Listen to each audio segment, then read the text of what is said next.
Hola, muy buenos días. Mi nombre es Víctor Javier y estoy aquí deseoso de compartir con ustedes. Vamos a continuar con el estudio de Primera de Corintios, capítulo 3, versículo 10. Ahora ya vamos en el versículo 11, creo, 11, 12. Bueno, entonces, gracias por esperar, gracias por estar con nosotros, gracias por convivir y les ruego que me perdonen, pero sí, me quedé dormido, pero pues bueno, mm, no puse ninguna alarma porque regularmente me despierto más temprano, pero la próxima voy a poner alarma para que me despierte. Bueno, una vez dicho esto, pues vamos a comenzar. Eh, ¿Quién va a estar hoy en la lectura, Marla? ¿Tú? Sí, Ok, ok. Bueno. Así es que vamos entonces con Padre eterno, Señor mío, te doy gracias, te alabo, perdona mis pecados y ayúdame, Señor, a perdonar a los que me ofenden. Libérame de todo mal, enséñame, Señor, a caminar en tu camino, delante de tu presencia. Guíanos, Señor, toca nuestras almas, nuestros corazones, Padre celestial, purifica nuestros pensamientos y te ruego, Padre eterno, que podamos hacer tu voluntad, Padre celestial, que podamos conocer tu voluntad y tengamos el poder para practicar tu voluntad en todo instante y en todo momento, Padre eterno. Señor, tú eres el principio y el fin de todas las cosas, Padre celestial. Tú eres el alfa y el omega, a quien amamos y deseamos con todos nuestros corazones. Poder estar un día delante de tu presencia y conocerte, Padre Santo, de cara a cara, Señor, como tú tienes una promesa con nosotros, Padre Celestial, que seremos transformados, Señor, y te veremos tal como tú eres, Señor Padre eterno, y nos veremos a nosotros mismos como tú nos conociste. Padre eterno, también tú has prometido darnos un nombre especial a cada uno de nosotros, Señor, una vez que hayamos resucitado delante de tu presencia. Amante Padre Celestial, sabemos que estamos en un juicio, Señor mío, por cada acto que nosotros hacemos, por cada palabra que sale de nuestras bocas, Señor, por cada pensamiento, Señor, y lo que sucede en nuestros corazones. Amado Padre eterno, tú eres un juez justo, bueno, Padre celestial, misericordioso, Padre eterno, y sobre todas las cosas comprensivo, Señor, con tu obra. Gracias por amarnos. En el nombre amoroso de Cristo Jesús, yo te ruego, Padre Celestial, por esta comunidad, por todos los presentes, por sus familias, por sus cuerpos, por sus mentes, por sus espíritus. Padre eterno, te suplico que los conserves en tu amor y en tu gracia, que los toques, Padre Celestial, y que nos inspires, Señor, a hacer tu voluntad, Padre mío, de palabra, pensamiento y obra. A ti sea la gloria y la alabanza por siempre. Gracias por el magnífico regalo que nos has hecho, Señor, de la vida eterna. Y gracias, Padre eterno, por el, el siervo que tú has enviado para comunicarnos de tu existencia, a Jesucristo, Padre celestial. A ti la honra y la gloria por siempre y para siempre. En el nombre amoroso de tu amado Hijo, te adoramos, te alabamos y glorificamos, Señor mío. Amén. amén. Bueno, entonces, pues vamos a comenzar con Primera de Corintios, capítulo 3, versículo 11. Adelante, Marla. Claro que sí. Muy bien. Y este dice así, porque nadie puede poner otro fundamento que el que está puesto, el cual es Jesucristo. Amén. Amén. Síganle, por favor. Claro que sí. Y si sobre este fundamento alguno edificare oro, plata, piedras preciosas, madera, heno, hojarasca, la obra de cada uno se hará manifiesta, porque el día la declarará, pues por el fuego será revelada y la obra de cada uno cual sea, el fuego la probará. Amén. Bueno, Amén. llegamos a este punto donde nosotros hemos estado haciendo un pacto con Dios, hemos estado compartiendo con Dios, pero hemos desarrollado una personalidad. Cuando está diciendo la roca es Jesucristo. Pero ¿qué hemos edificado sobre la roca? Sobre el cimiento que está puesto en nuestros corazones. ¿Qué hemos edificado? Oro, plata, piedras preciosas. El oro significa la fidelidad a nuestro Dios. La plata es la sabiduría y las piedras preciosas indica el lugar donde nosotros hemos de estar. ¿Por qué? Porque las piedras preciosas indican el lugar del príncipe, donde va a estar este príncipe. Mm, En el antiguo pacto podemos encontrar en Éxodo, podemos encontrar como el sacerdote, en Levíticos también, podemos encontrar como el sacerdote llevaba un pectoral con 12 piedras preciosas. Cuando vemos esas piedras preciosas, representan a cada una de las tribus. Y también vemos allá en Ezequiel en el capítulo 28, encontramos ahí, encontramos la querubín protector, ¿verdad? En el versículo 12, que habla de 11 piedras preciosas que él tenía, indicando su lugar dentro del reino de Dios. Era un príncipe, y por eso tenía esas piedras preciosas, 11 piedras preciosas. Y son las mismas que hoy porta el sacerdote de Levíticos. ¿Por qué? ¿Por qué? Bueno, porque se está esperando la sustitución de ese principazgo, ¿verdad? De ese reinado. El enemigo, Satanás, ostentaba, que antes era Luzbelo, portador de luz, ostentaba 11 piedras preciosas, ¿verdad? Entonces, las piedras preciosas son el premio o el lugar que se nos indica como príncipes. Entonces, si nosotros tenemos oro, plata y piedras preciosas, vienen las pruebas. Las pruebas es el fuego, ¿verdad? Y vayamos a Romanos al capítulo 5, versículo del 1 al 3, para comprender lo que es una prueba. Adelante, Marla. Sí, Romanos 2, No, 5. 5, perdón. Romanos Del 1 5. al 4, del 1 al 4. Dice así: justificados pues por la fe, tenemos paz para con Dios por medio de nuestro Señor Jesucristo, por quien también tenemos entrada por la fe a esta gracia en la cual estamos firmes y nos gloriamos en la esperanza de la gloria de Dios. Y no por eso, sino que también nos gloriamos en las tribulaciones, sabiendo que la tribulación produce paciencia, y la paciencia prueba, y la prueba esperanza, y la esperanza no avergüenza. Amén. Y sigan al siguiente versículo. Claro, porque el amor de Dios ha sido derramado en nuestros corazones por el Espíritu Santo que nos fue dado, porque Amén. Cristo. Okay. Sí. ¿Por qué es esto?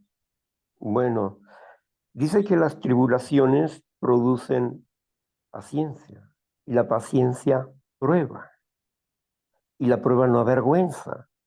Cuando nosotros somos aprobados, se derrama en nosotros el Espíritu Santo.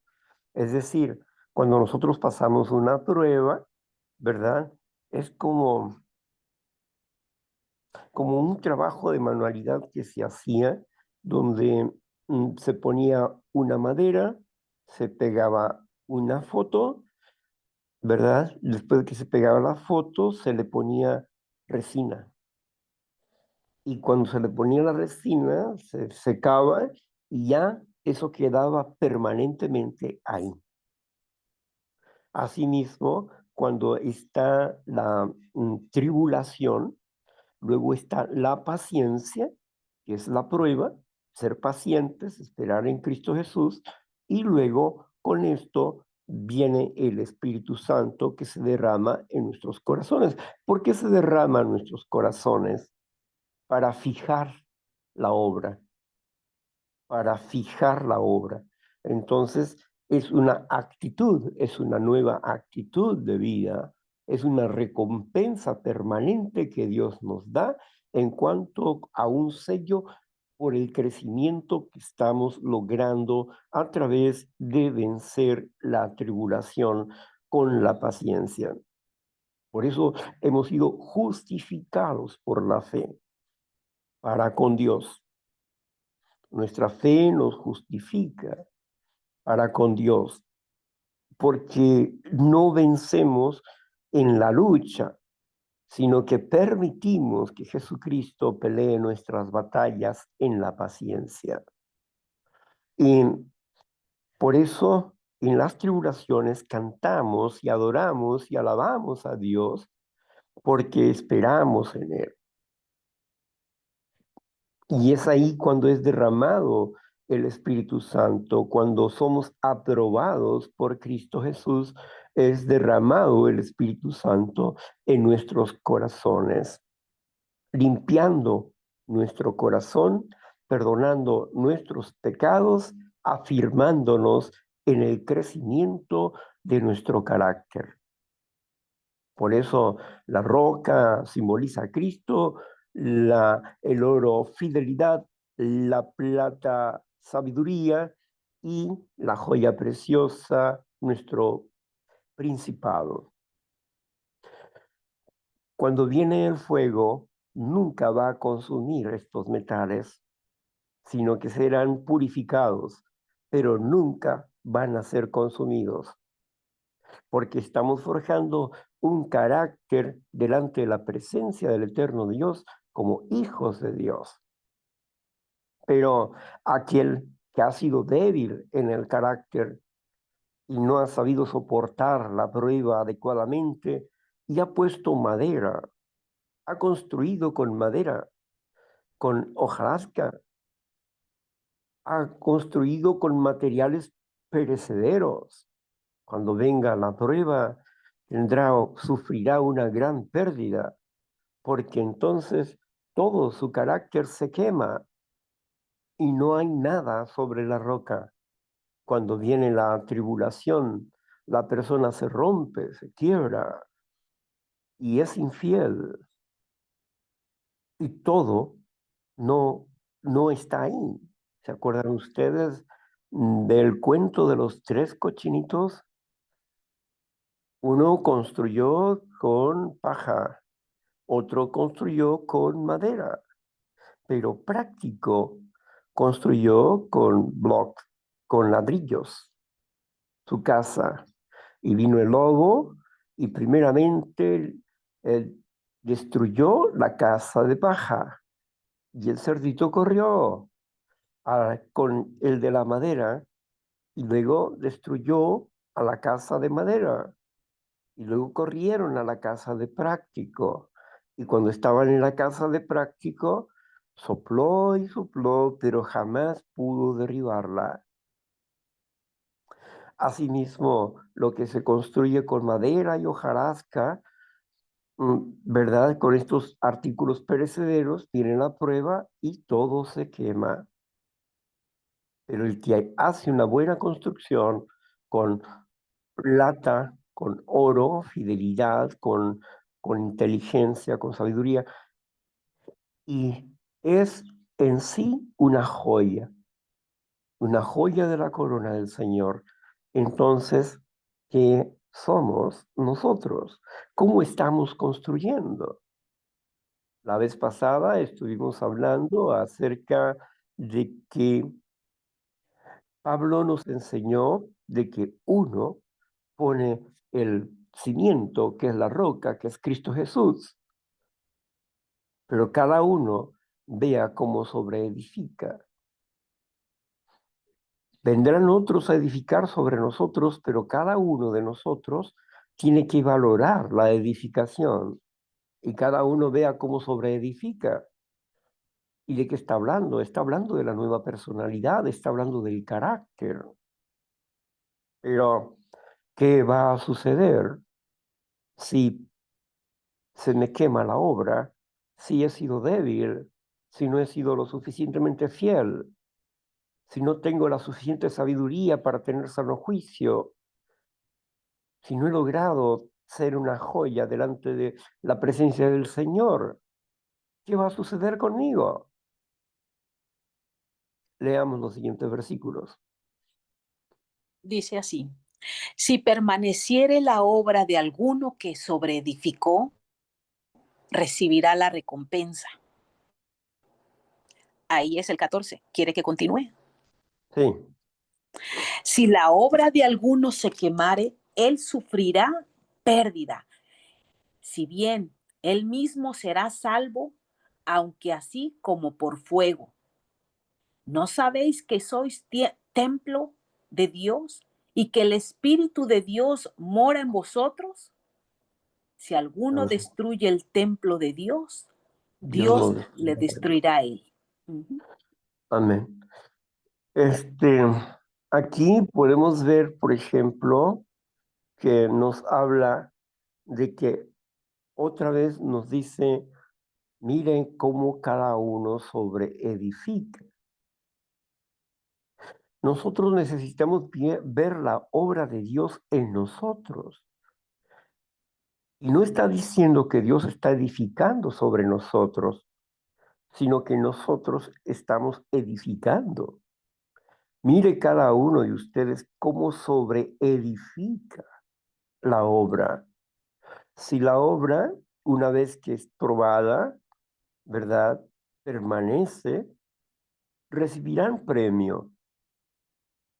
El premio no solamente de la vida eterna, sino un lugar en el reino de Dios, un lugar prominente de acuerdo al crecimiento que nosotros hayamos tenido en esta tierra, de acuerdo al desarrollo que nosotros tengamos delante de la presencia de Dios. Dios no está ahí para quitar mis dolores, para estar pendiente si me duele la uña o me duele un pie. No es solamente para eso, aunque Él puede hacer eso y puede aliviarnos, pero no es eso. Dios quiere que nosotros crezcamos como príncipes, como princesas, como reyes y como sacerdotes. Y si no tenemos un verdadero conocimiento, ¿cómo puedes ser rey si no conoces la ley? ¿No te has dado cuenta que aquí en la tierra donde nosotros estamos viviendo y donde va a descender el reino de Dios a esta tierra, no te das cuenta que los reyes educan a sus príncipes para que sean justos, para que sean dignos? Y si los reyes de la tierra educan a sus hijos para que después ellos tomen su trono, ¿cómo no lo va a hacer el eterno Dios de los ejércitos? Él nos está educando para que seamos príncipes, para que seamos reyes. Está probando nuestra fidelidad y la sabiduría en que nosotros hemos estado creciendo, el sano juicio que hemos actuado, nuestra manera de juzgar todas las cosas de acuerdo a su voluntad. Él está presente de manera constante en su obra, pero nosotros estamos haciendo la obra de Dios en nuestras propias vidas. Uno de los errores comunes es pensar, ay, es que ya puse mi vida y mi voluntad al cuidado de Dios y no sabe ni siquiera cómo. ¿Cómo la pusiste? Ah, no, pues es que le he dicho que tome mi voluntad, que tome mi mente, que tome mi cuerpo, que tome mi espíritu, que... No, Dios no va a agarrar nada de eso. Dios no va a agarrar nada de eso. Eres tú quien tienes que edificar tu mente. Eres tú el que tienes que meter reconocimiento. Eres tú el que tienes que aplicarte en la obediencia. Eres tú el que tienes que permanecer en disciplina. Eres tú el que tienes que crecer en amor. Dios ya te dio toda la herramienta para que te pongas a trabajar. Y la tribulación, ¿qué es la tribulación? Pues es una prueba. Una tribulación es una prueba. ¿Y qué voy a hacer en la tribulación? Pues ser paciente, buscar una respuesta, buscar solución, pero no me voy a desesperar. Sé que Dios está conmigo y que de alguna manera se va a abrir la puerta que necesito para resolver mi situación, cualquiera que sea la salida. Dios me va a indicar cuándo y en qué momento. ¿Por qué? Porque estoy esperando en su voluntad. Y esperando en su voluntad no significa que estoy sentado o acostado esperando en la voluntad de Dios, sino significa que mi pensamiento está en Dios y que también busco una respuesta a través de la meditación y la oración. Meditar no es sentarse y ponerse los ojos en blanco, ¿sí? O hacer ejercicios de respiración. No, eso no es meditar. Meditar significa agarrar un papel y hacer un inventario y desglosar las cosas que están sucediendo en mi ser para encontrar una respuesta, una salida, una estrategia, qué hacer para poder actuar. Pero no es no hacer nada.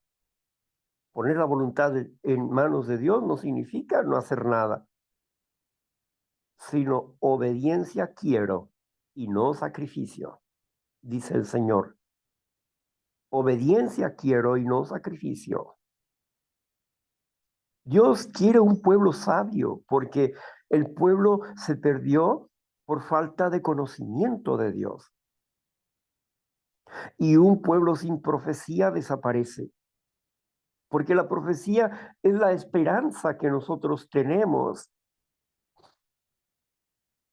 es la visión de una nueva vida, de un nuevo cielo, de nueva tierra, es la renovación. Todo el universo gime a uno, toda la creación gime, esperando el nacimiento de los hijos de Dios, la transformación de físico a espíritu, la transformación de seres mortales a seres inmortales. Toda la creación lo está esperando porque ella misma va a ser liberada. Y las leyes que hoy conocemos de la biología cambiarán y volverá a ser lo que antes era. Y el oso y el cordero y el león habitarán juntos, y un niño jugará con las serpientes y no le pasará nada, porque los animales van a dejar de ser agresivos y serán tiempos de paz, de gozo y satisfacción. Y un niño pastoreará al león, al oso y al cordero, que vivirán juntos. Nuestra mayor esperanza es llegar a vivir en el reino de los cielos, en esta tierra. Por eso los mansos, los humildes, recibirán la tierra por herencia. Lo contrario, leía ayer, Marla, leía lo, lo que es opuesto a beligerante. ¿Qué es opuesto a beligerante? Humilde, manso. Y los humildes y los mansos recibirán la tierra por herencia. No los rebeldes, no los inconformes, no los ignorantes, sino los que poseen conocimiento serán príncipes y estarán en la mesa del eterno Dios de los ejércitos, de Jesucristo, Rey de reyes y Señor de señores.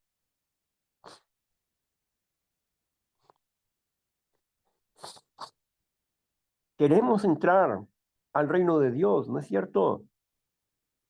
Pero ¿cómo quieres entrar al reino de Dios si no te preparas? Si te retienen con la verdad diciendo, ay, haz 30 oraciones de la misma cosa. Ahí no hay crecimiento, no hay entendimiento, no hay valor. Es como estar cantando la misma canción 100,000 veces o 30 veces. ¿De qué sirve? Para tu memoria sirve, pero no para tu edificación, no para tu fortalecimiento. No ejercitas el amor ahí. ¿Tú crees que a Jesucristo le agrada que le repitan las cosas? No, no uses vanas repeticiones, dice Jesús. No quiero grandes discursos, quiero hechos. Quiero palabras sinceras, nacidas del corazón. Quiero obediencia a los principios que te he enseñado, a las doctrinas, a las enseñanzas que te doy. Eso es lo que quiero, para que aprendas a pensar como yo pienso y para que seas un buen gobernante, porque el que no está preparado no se le puede dar poder. El que le da poder a un neófito es como darle un arma de fuego sin seguro a un niño. No se te puede dar poder si no estás preparado. Dios quiere que nosotros seamos diligentes en su palabra, en comprender verdaderamente su voluntad, no en que estemos soñando como que si la palabra fuera a llegar por inmersión o porque tengo la Biblia abierta ahí o porque la tengo en mi cabecera. Eso no funciona así. El conocimiento no se pasa de la Biblia a la cabeza simplemente porque está debajo de mi cabeza, o porque la traigo debajo del hombro, o porque la traigo en mi teléfono. Tengo 5 versiones en mi teléfono de la escritura. ¿Y de qué sirve si no lo lees? Si no estudias, si no practicas, ¿de qué sirve que los tengas? Puedes tener 10,000 si quieres, pero si no lo pones por obra, ¿de qué funciona? No funciona para nada. Dice la segunda parte, el que construyó con madera, heno y hojarasca, viene el fuego y lo prueba y va a sufrir una gran pérdida. ¿Y qué significa esto? De que va a pasar, sí, va a obtener la vida eterna, pero va a tener que ser probado en vida. Vayamos nosotros al capítulo 11 de Apocalipsis, versículo 1 y 2, por favor. Apocalipsis 11, 1 y 2 dice así. Entonces me fue dada una caña semejante a una vara de medir, y se me dijo, levántate y mide el templo de Dios y el altar, y a los que adoran en él. Pero el patio que está fuera del templo, déjalo aparte y no lo midas, porque ha sido entregado a los gentiles y ellos hollarán la ciudad santa Ah, 42 meses. 3 años y medio. Bueno, entonces, ¿qué es lo que vemos aquí? Vemos que al final va a haber una medición. La vara de medir son los 10 mandamientos. Y los que están adorando en el templo serán medidos para ver si tienen la estatura para ser protegidos. porque van a ir a un lugar de protección mientras esté la gran tribulación acá. Son los que van a estar intercediendo por los dos testigos.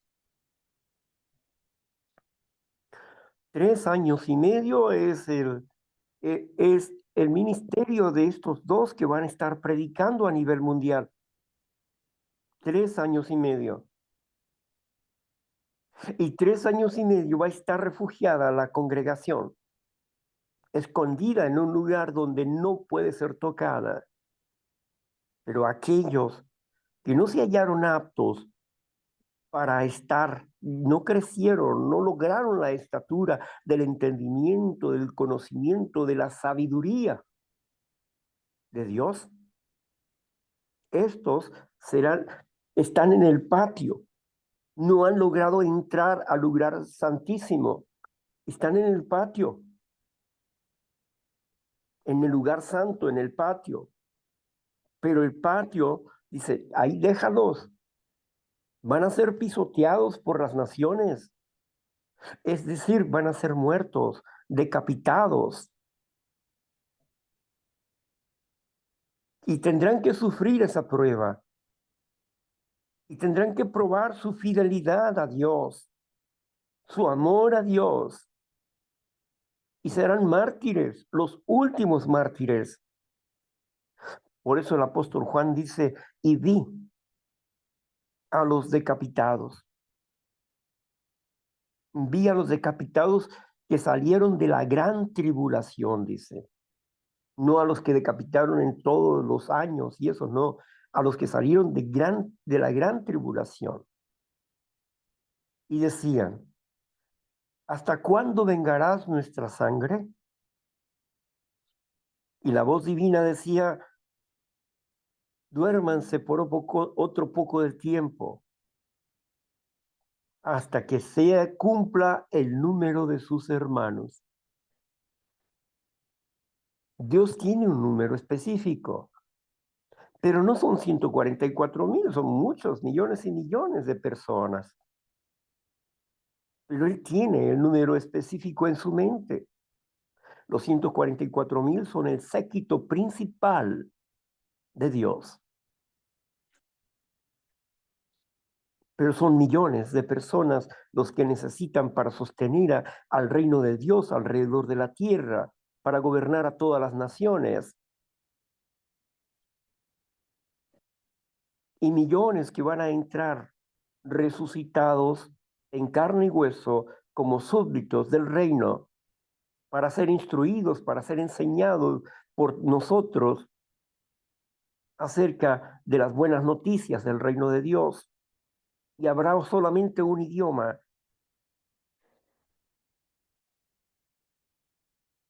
Y habrá solamente un gobierno.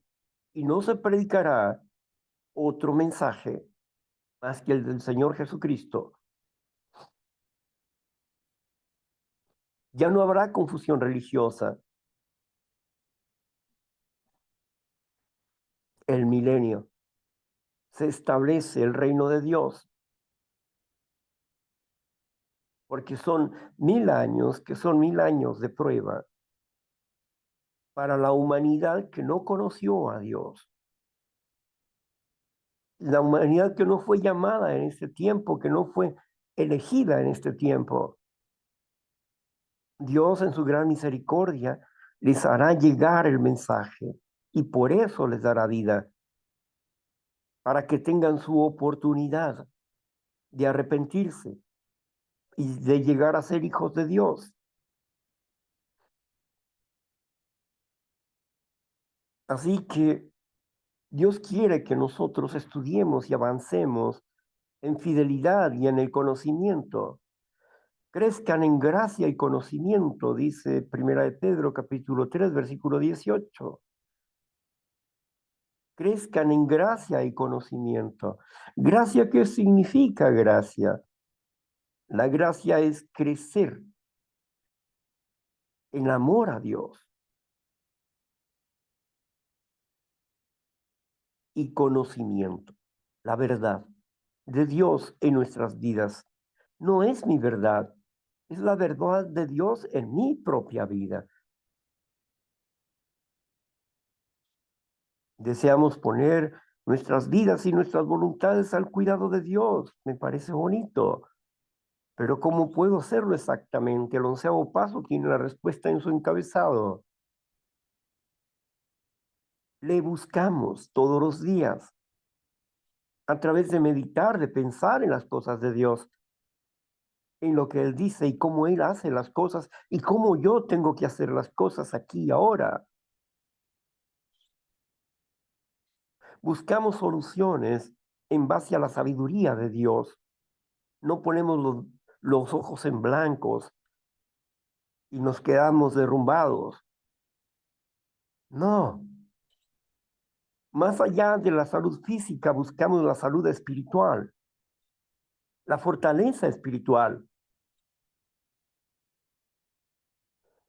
Así que necesitamos ser sabios porque el pueblo de Dios es un pueblo sabio, es un pueblo de reyes y sacerdotes, pero que no se va a dar por imputación, se va a dar porque nosotros estamos aquí en esta gran universidad mundial para aprender a desarrollar carácter de Dios en nuestras vidas. Ese es el objetivo, que crezcamos en honor y gracia delante de la presencia de Dios como príncipes y como princesas del Rey, como árboles fuertes, porque si no logramos la estatura, si llega la tribulación, seremos mártires. Si somos fieles a Dios, muchos en aquel momento se van a levantar a predicar el nombre de Dios, pero el enemigo va a hacer guerra contra los santos de Dios y los va a vencer.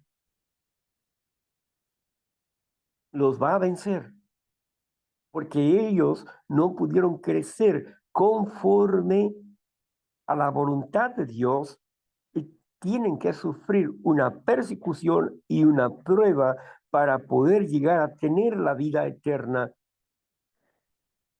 por una falta de carácter. No, ellos no van a, a perderse en el lago de fuego. Van a obtener la vida eterna, pero van a tener que pasar por tribulación. Y no salieron aptos para estar en el refugio de Dios. Vayamos a Apocalipsis 12, versículo del 1 al 5. Dice así: apareció en el cielo una gran señal, una mujer vestida del sol, con la luna debajo de sus pies y sobre su cabeza una corona de 12 estrellas. Y estando encinta clamaba con dolores de parto en la angustia del alumbramiento. También apareció otra señal en el cielo. He aquí un gran dragón escarlata que tenía 7 cabezas y 10 cuernos, y en sus cabezas 7 diademas. Y su cola arrastraba la tercera parte de las estrellas del cielo y las arrojó sobre la tierra. Y el dragón se paró frente a la mujer que estaba para dar a luz, a fin de devorar a su hijo tan pronto como naciese. Y ella dio a luz un hijo varón, que regirá con vara de hierro a todas las naciones, y su hijo fue arrebatado para Dios y para su trono. Amén. Amén. Aquí, ¿de qué está hablando aquí? Esa mujer representa la congregación de Israel y la congregación cristiana. Las 12 tribus son las 12 estrellas. Son los 12 patriarcas que están en su cabeza. Esa mujer representa la congregación de Dios. Y ella está a punto de dar a luz. Está a punto de dar a luz, pero aparece este dragón escarlata con 7 cabezas y 10 cuernos. Estas 7 cabezas y estos 10 cuernos y este gran dragón es toda la maquinaria política de este mundo.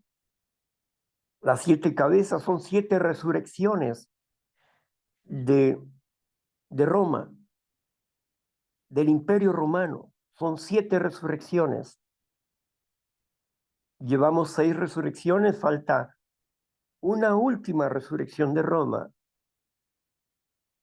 La cabeza que tiene 10 cuernos representa a 10 naciones, pero hay un cuerno pequeño que va a derrumbar a 4 cuernos, porque los 4 cuernos, las 4 naciones darán poder al cuerno pequeño, que es el falso profeta y el falso político. Y tendrán poder 3 años y medio, que van a perseguir a la congregación de Dios. El niño que está a punto de dar a luz y que va a regir con vara de hierro, no solo representa a Cristo, sino representa al pueblo que ha de nacer de Dios. Es la congregación de Dios, el que ha de nacer como pueblo de Dios. Millones y millones de personas transformadas en seres espirituales, un solo pueblo en un día. Y dice que en su cola arrastraba la tercera parte de las estrellas, que significa, estrellas significan ángeles, Satanás y la tercera parte de sus ángeles, porque acuérdense que él era el gobernante de esta tierra y se le dio la tercera parte de los ángeles para gobernar esta tierra. Una tercera parte lo tiene Gabriel y la otra tercera parte lo tiene Miguel. Y quien gobierna estas partes es Cristo Jesús. Y la tercera parte del ejército de Dios lo tiene el enemigo, que convenció a sus ángeles para ir en guerra contra Dios, convirtiéndose los ángeles en demonios. Por eso él es homicida, mentiroso y homicida desde el principio, porque hizo morir a los ángeles, porque les transformó la mente, porque los cambió, porque los convenció de que Dios estaba equivocado. Y es el dragón, la serpiente antigua llamada Diablo y Satanás, la que nos acusa y que nos acusa todos los días delante de la presencia de Dios por las cosas que dejamos de hacer o que hacemos, porque Él quiere nuestra muerte. Él se preocupa porque sabe que nosotros vamos a destronarlo, que nosotros somos príncipes, que estamos al cuidado de Dios,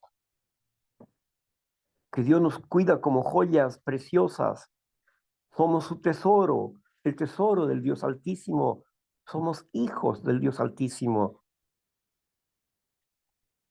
Pero si no somos obedientes, si no nos instruimos en la palabra del Señor, si no nos instruimos en la palabra del Señor, entonces, ¿qué pasará? Entraremos en la gran tribulación y si tenemos fidelidad a Dios, moriremos por la causa de Cristo Jesús y tendremos la vida eterna y estaremos en el reino de Dios, pero no estaremos en un puesto prominente.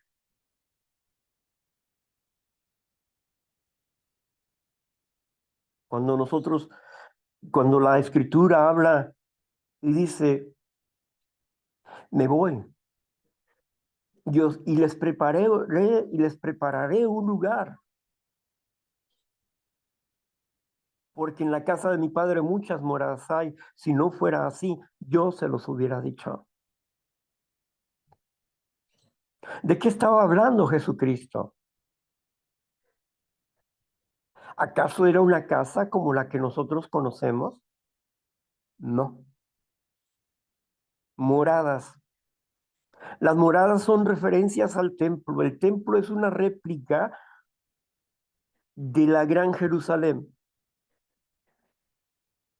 Moisés tuvo la visión y haz las cosas como te he dicho, Moisés. ¿Y quién hizo el templo? Fue Salomón. Y ese templo es un templo cuadrado, todo, de acuerdo a sus planos es cuadrado, y todas sus paredes, todas las paredes son moradas, son viviendas, donde estaban los que atendían al templo, los que iban por la leña y traían las cosas para el templo, los que limpiaban, los que daban mantenimiento al templo. Estaban las habitaciones del sumo sacerdote, de los cantantes, de los que hacían la alabanza, etcétera. Todos tenían un lugar. Por eso dice en la casa de mis padres muchas moradas hay, porque cada morada representa un lugar dentro del reino. Cada morada representa un lugar dentro del reino. ¿Qué quiere decir? Que Dios está confeccionándonos un vestido específico. Nos va a cubrir de eternidad, pero también nos va a cubrir de autoridad sobre una situación, sobre una ciudad, un país, un pueblo. Dios nos va a poner eso. Y esa es la morada. ¿O no saben ustedes que ustedes son el templo del Dios Altísimo? Y todo aquel que dañare el templo de Dios Altísimo, Dios lo dañará a él. ¿De qué estaba hablando Jesucristo? Les prepararé morada, les voy a preparar un lugar en el reino, conforme a sus actos, conforme a su crecimiento, conforme a sus acciones. Dios está mirando la obra para ponerte en un lugar en el reino aquí, en esta tierra. Por eso dice, me voy para preparar morada para ustedes, porque en la casa de mi padre el templo. ¿No recuerdan ustedes cuando llegó Jesucristo y tiró a los cambistas en el templo y golpeó a los bueyes y se puso en medio y lleno de celo dijo, han convertido la casa de mi padre en cueva de ladrones, casa de mercaderes, casa de oración? Mi casa de oración la han convertido en casa de mercaderes. ¿Dónde está la morada de Dios? Y aquí voy a preparar lugar. En la casa de mi padre muchas moradas hay. ¿Cuáles? Ellos podían entenderlo bien porque conocían el templo, la casa de Dios Altísimo, el único lugar señalado en aquel tiempo para adorar al Padre Eterno, el templo de Salomón. Y ahí había muchas moradas y ellos entendían que era un lugar dentro del reino de Dios. Voy a ir a preparar la vestimenta para cada uno de ustedes, para que el día que ustedes sean transformados pueda darles la autoridad, el premio, no solamente de la vida eterna, sino autoridad sobre las naciones. ¿O acaso no han leído acerca de los talentos? A uno le dio un talento, al otro 5, al otro 10 talentos. Y el rey se fue. Y cuando llegó dice, a ver, ¿qué has hecho? Tuve miedo y lo escondí porque sé que eres un rey duro, que siembras donde no cosechaste.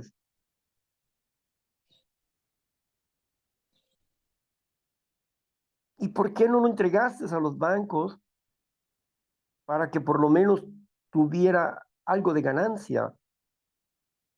Siervo infiel, quítenle ese talento y échenlo fuera. Y el otro, Señor, Yo he multiplicado tus talentos. Me diste 5 y tengo 10. Buen siervo fiel, en lo poco has sido fiel y en lo mucho te pondré. Tú me has dado facultades mentales, Señor. Me has dado un cerebro para pensar. Tú me has enseñado, Señor, a sanar mi vida, a corregir mis pensamientos y mis sentimientos, a ser comprensivo, Señor, con aquellos que no te comprenden, que no te entienden, a ser paciente conmigo mismo y con las situaciones que pasan a mi alrededor y en mi vida. He multiplicado, Señor, el valor que tú me has dado. He sido valiente en tu espíritu, en tu amor y en tu gracia. Buen siervo fiel, en lo poco has sido fiel y en lo mucho te pondré. Gobernarás un país, gobernarás una ciudad o gobernarás 10 ciudades. Ese es el gobierno de Dios. Los apóstoles sabían claramente de qué se trataba. De un gobierno aquí en la tierra. Ellos nunca pensaron ir al cielo. Cuando vengas en tu reino, acuérdate de mí, dijo el ladrón. Cuando vengas en tu reino, acuérdate de mí. Entendía que Jesucristo era el Mesías.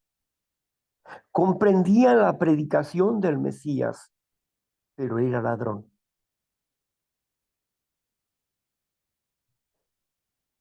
Y él le dijo, Jesús le dijo, de cierto te digo hoy te digo a ti,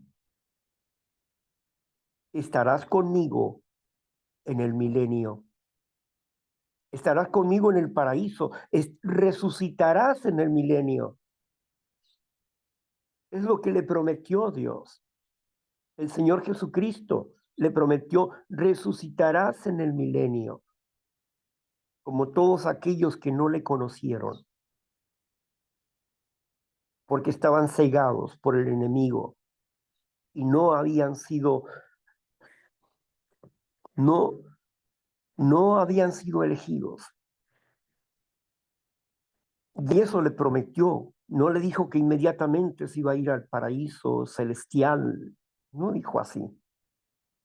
De cierto te digo, hoy estarás conmigo en el paraíso que es el milenio, la tierra prometida, el milenio. Entrarás en mi reino.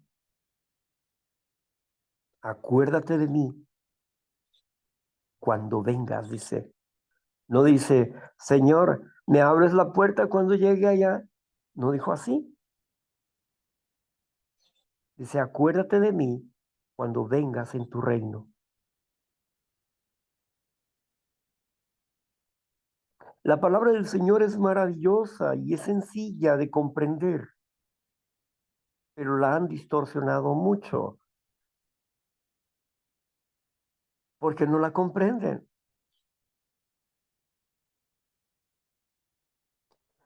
La otra parte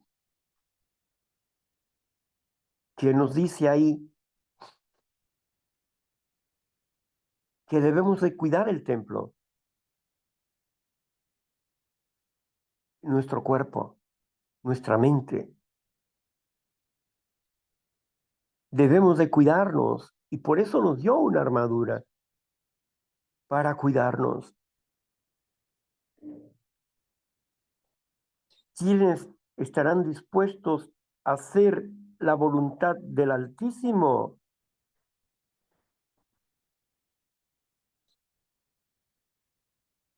Yo quiero estar dispuesto, Señor. Cada día, Padre eterno. Gracias, Señor, por enseñarnos, Padre Celestial, lo que ha de venir.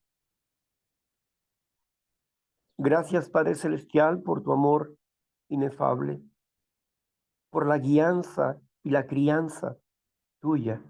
en esta tierra. Ayúdanos, Señor, para que podamos ser adoradores en espíritu y en verdad, para que logremos la estatura y poder ser rescatados, Señor mío, para estar en aquel refugio, Señor, durante 3 años y medio. Por último, volvamos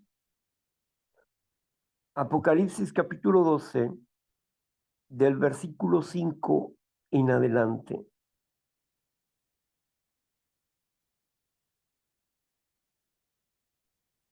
Sí, dice así. Del 5 en adelante. Y ella dio a luz un hijo varón que regirá con vara de hierro a todas las naciones. Y su hijo fue arrebatado para Dios y para su trono. Y la mujer huyó al desierto donde tiene lugar preparado por Dios para que allí la sustenten por 1270 días. Amén. Ujú. Ahí está. 3 años y medio. 1270 días. 3 años y medio. En el desierto, en un lugar donde no puede ser tocada. Hay un lugar en el desierto que pensábamos que pudiera ser ese lugar. Es una ciudad, Petra se llama, la ciudad de Petra, porque es la ciudad de piedra. Es una ciudad donde solo tienen una pequeña entrada. No pueden entrar ejércitos, ¿no? Entras ahí, hay un río subterráneo, pero no se sabe por qué las personas abandonaron ese lugar. Pero las casas, todas las casas están labradas en la piedra. Y pensábamos que ese pudiera ser un lugar de refugio en el desierto donde pudiera sustentarse la congregación en algún momento. Petra, el lugar de refugio. Tal vez no sea ahí, tal vez Dios use otra forma de refugiarnos,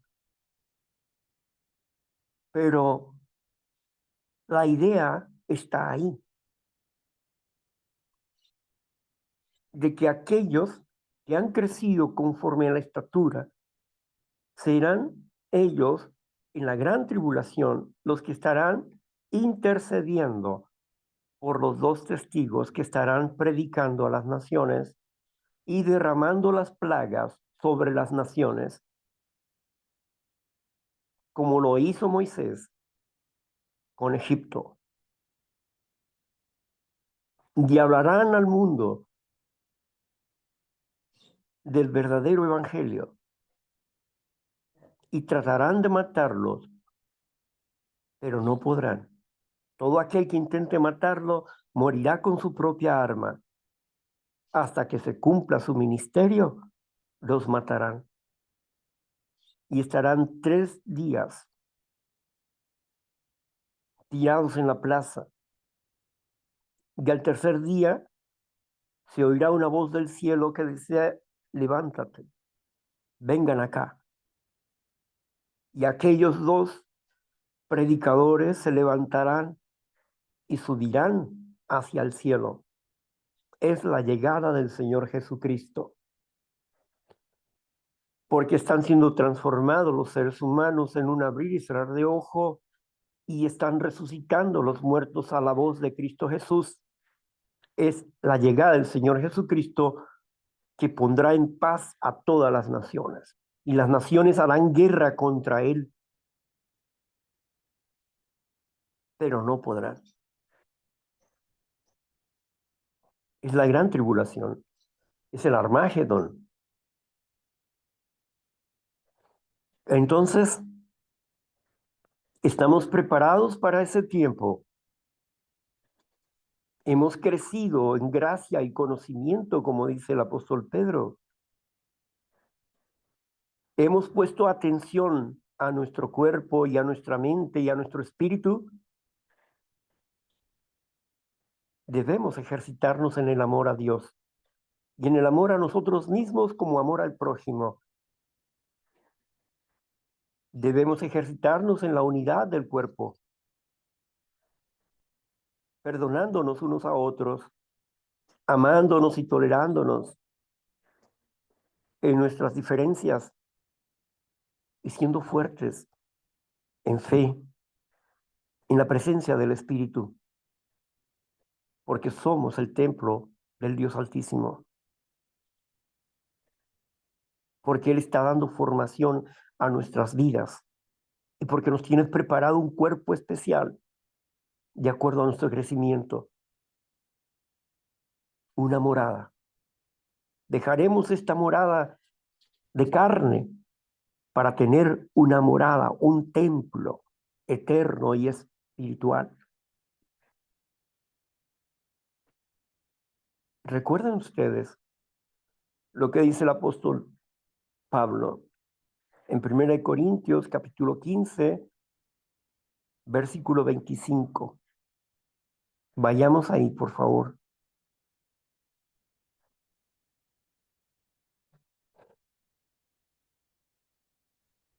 Sí, dice así, el 25. A ver, 25 dice, porque preciso es que él reine hasta que haya puesto a todos sus enemigos debajo de sus pies. Sígale. Y el postrer enemigo que será destruido es la muerte. Amén. Sígale. Porque todas las cosas las sujetó debajo de sus pies. Y cuando dice que todas las cosas han sido sujetadas a él, claramente se exceptúa aquel que sujetó a él todas las cosas. Pero luego que todas las cosas le estén sujetas, entonces también el Hijo mismo se sujetará al que le sujetó a él todas las cosas, para que Dios sea todo en todos. De modo Sígale. que harán lo que, de modo que harán los que se bautizan por los muertos. Ok, Y, hasta ahí. uh-huh. Bien. Entonces aquí está diciendo que Jesucristo va a entregar el reino a Dios. Una vez que todos seamos seres eternos y no haya humanos, porque dice que ya no existirá la muerte, porque ya no hay gente mortal, solamente seres inmortales después del milenio, el último juicio, el gran juicio final. Y entonces somos transformados todos en seres espirituales, ahí ya no hay seres humanos, ya no existe la muerte. Y es cuando desciende la gran Jerusalén a la tierra. Una vez que la tierra es purificada y es sujetada a todas las cosas que están en desorden ahorita, pero que Jesucristo va a poner todo el orden y va a limpiar el cielo y va a limpiar la tierra durante 1000 años, va a ser nuestro trabajo. ¿Para qué? Para que al final descienda la gran Jerusalén a la tierra y Dios habitará con nosotros. El Padre y el Hijo habitarán con nosotros y les veremos como ellos son, porque seremos semejantes a ellos, seres espirituales. Así como los ven los ángeles, así nosotros veremos al Padre y al Hijo. Es nuestra esperanza y es el gozo de nuestro espíritu y es satisfacción y vida para nuestra carne. Bueno, el próximo sábado vamos a hablar de la armadura de Dios. Efesios capítulo 6, a partir del versículo 12 en adelante, vamos a hablar de la armadura de Dios. Aquí entendemos que todos tenemos esperanza.